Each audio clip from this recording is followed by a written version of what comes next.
ఆ వ్యాపార సంస్థ తన కనుసైగలు నడిపిస్తూ ఢిల్లీలోని ఆప్ ప్రభుత్వంతో చర్చలు మంతనాలు జరిపారా లేదా?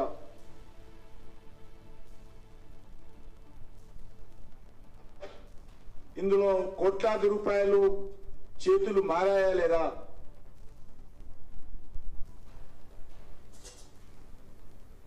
ఈ విషయం పైన కేసీఆర్ గారు స్పందించాల్సిందిగా నేను కోరుతా ఉన్నాను. మరొకసారి మనవి చేస్తా ఉన్నాను తెలంగాణ ప్రజానీకానికి, భారతీయ జనతా పార్టీకి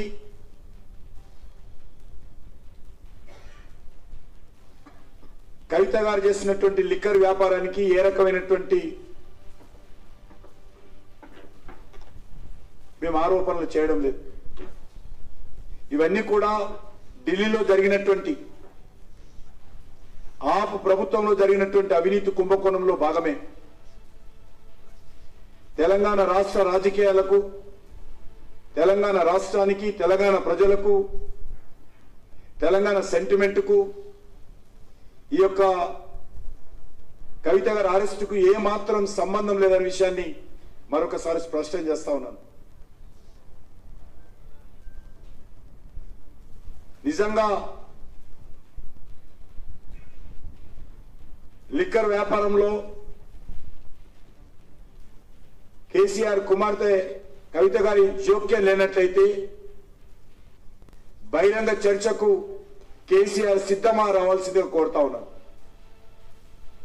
ఇది అక్రమ కేసే అయితే, ఇది రాజకీయపరమైనటువంటి కక్ష సాధింపు కేసే అయితే కేసీఆర్ బహిరంగ చర్చకు వస్తారా?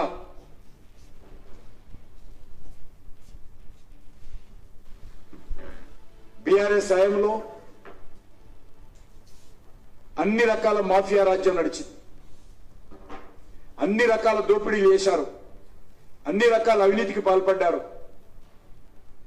ఇది ఒక నిజాం రాజ్యంగా నిజాంను పొగుడుతూ నిజాం పోకడలతోనే పరిపాలన చేశారు తప్ప ఏ రోజు కూడా ప్రజాస్వామ్య స్ఫూర్తితో మీ ప్రభుత్వం పనిచేయలేదు.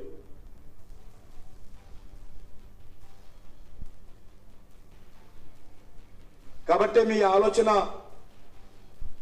ఇంకా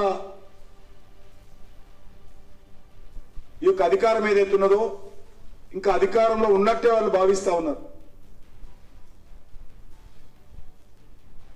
బీఆర్ఎస్ పార్టీ నాయకుల కాళ్ళ కింద భూమి కదిలిపోతున్నా ఇంకా వాళ్ళు అబద్ధాలు ఆడడము, ఆరోపణలు చేయడము మానలేదు. బీఆర్ఎస్ పార్టీకి, కేసీఆర్ కుటుంబానికి అబద్ధాలు ఆడడంలో వాళ్ళని మించినటువంటి వాళ్ళు లేరు. అబద్ధాలతోటే వాళ్ళ రాజకీయాలు నడిపించారు. ప్రజలను మభ్యపెట్టడమే, ప్రజలను మభ్యపెట్టే మాటలతోటే వాళ్ళు 10 సంవత్సరాలు పరిపాలన చేశారు.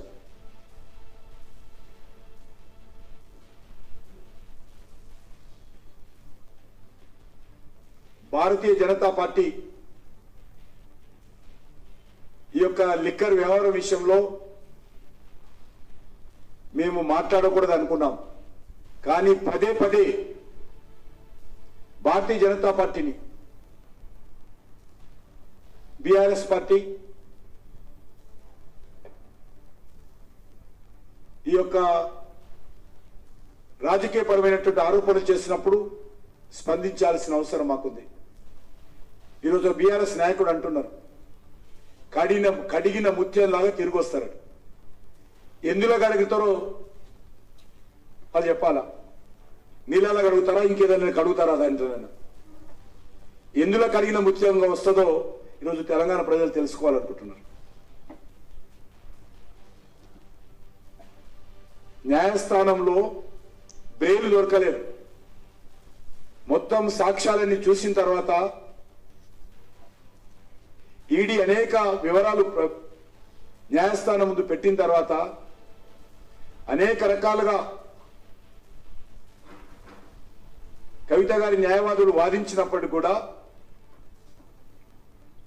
బెయిల్ రాలేదు. మరి ఏ రకంగా కడిగిన ముత్యమో మాకు